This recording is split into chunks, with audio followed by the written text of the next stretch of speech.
Hello, Kim. Hey, David.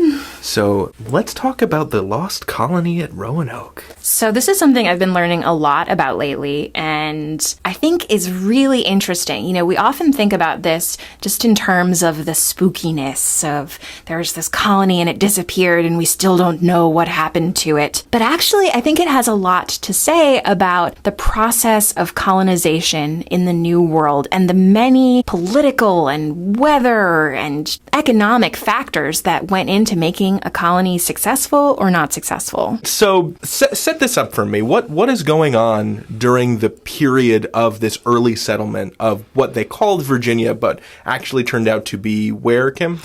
North Carolina. So this is on the Outer Banks, and it's today still Roanoke Island, but one of these sort of barrier islands off the coast of North Carolina. So great place to put a ship? Actually, what they call this area is the graveyard of the Atlantic. So I'm hearing not so much. Right. So this is an area where there are a lot of shoals, lots of ships run aground there. If you ever go to one of the museums on the Outer Banks, you can see this incredibly long listing of all of the ships that sank off the coast of North Carolina. It is a very difficult place to sail. What year is it when we see the first colonization attempt at Roanoke, the first expedition? Right. This all starts in the late 1570s with a man named Humphrey Gilbert. And Gilbert is convinced. Is this him? This is actually Sir Walter Raleigh. Oh, he is cute. Yes, Gilbert's half-brother, as it turns out. But so Sir Walter Raleigh's half-brother, Humphrey Gilbert, thinks that it might be possible to make your way to the Indies and fabulous riches. Make that line a little bit bigger.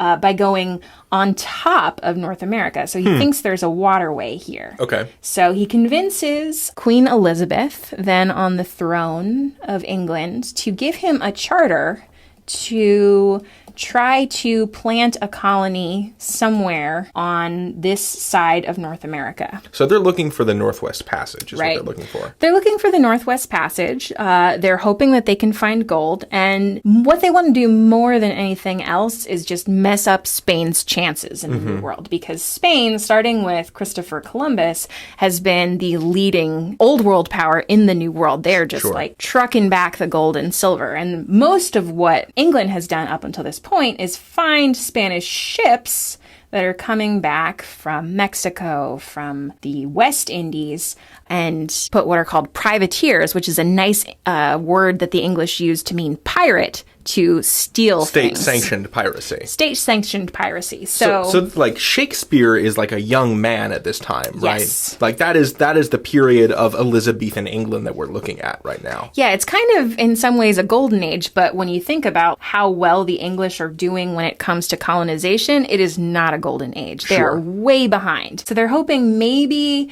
they can find a Northwest Passage to get all of the goodies over here in India and the Spice Islands.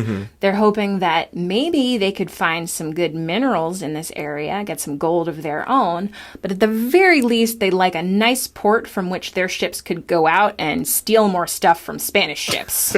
Sure. Yeah. This is their plan. So this is kind of, if you'll permit me, this feels analogous to the space race during the Cold War. Absolutely. So Spain is this economic superpower that seems to have have a leg up on England, just like how the Soviet Union launched Sputnik first. Yep.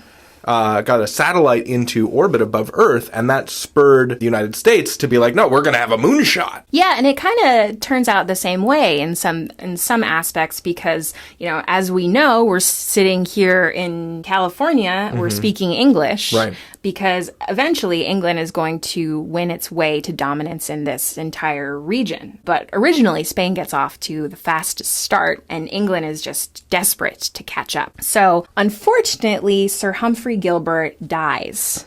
He is lost at sea. Not this guy here, right, beneath Queen Elizabeth. Then his half-brother, Sir Walter Raleigh, which he spelled with no I. So we'll do that. But today, the city that's named after him, we still spell with an I. He picked up his half-brother's contract, which said he had to get a colony in the New World within 6 years of 1578. So he is under the gun to try to get something happening on the coast of North America by 1584 at the latest. So he picks up his friends and decides to put together what I kind of term as like the Ocean's 11 of the actual ocean. Okay. He finds some ship captains and soldiers. A demolitions expert, a contortionist, a con man. Similar.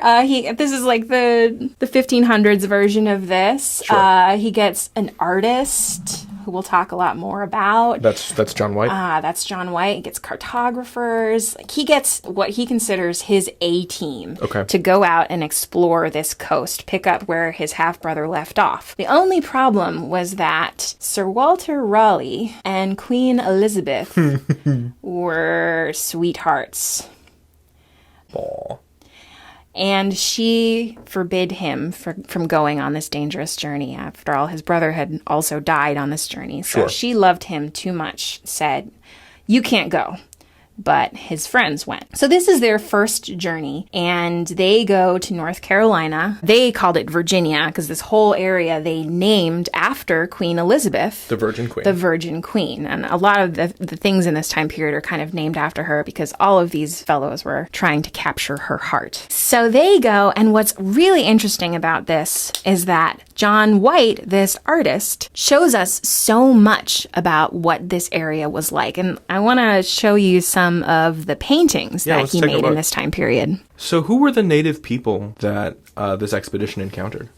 So they end up on the barrier islands of North Carolina. Okay. And this is where the colonists will eventually settle here, Roanoke Island.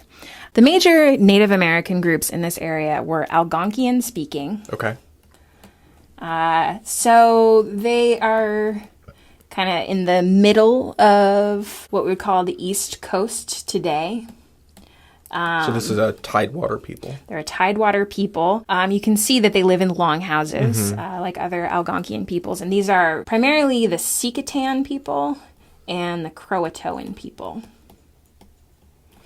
Initially, the English people get along with them pretty well. They exchange, skins and food, I assume. Food, lots of things. The English come back thinking this is a pretty good deal. So John White and company, John White and Sir Walter Raleigh's 11 or however many, right, return to England. Right, and they say this is a great place for us to settle. So then they send a second expedition from England, this time with just soldiers. It's very similar to how Jamestown is going to work out a little bit later, which is to say they send sailors, they send soldiers, and they send people who might, for example, be good at finding gold, so artisans.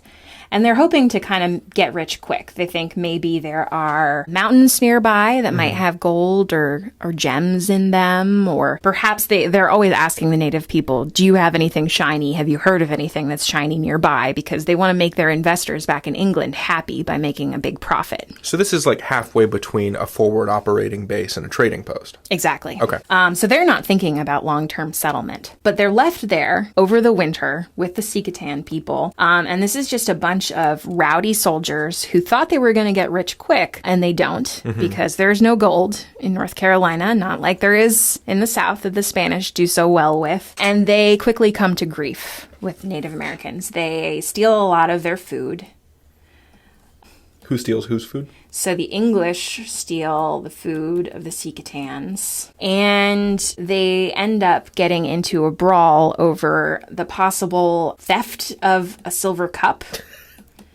They think... Really? Yeah, they think the Native Americans have stolen a silver cup from them. They demand it back. The Native Americans say, we don't know what you're talking about. And then the English kill a bunch of people. Oh my gosh. So relations that were going pretty well went pretty badly over what I think is kind of a minor incident. But by the time that the supplies show up, because the English are sending supply ships on a regular basis, Sir Francis Drake of piracy fame shows up with supplies, and a bunch of these 100 men just get back on the ship and sail to England. So wait, before we go back to England with these men, what contributed to this disproportionate response of like killing a bunch of people over a single silver cup?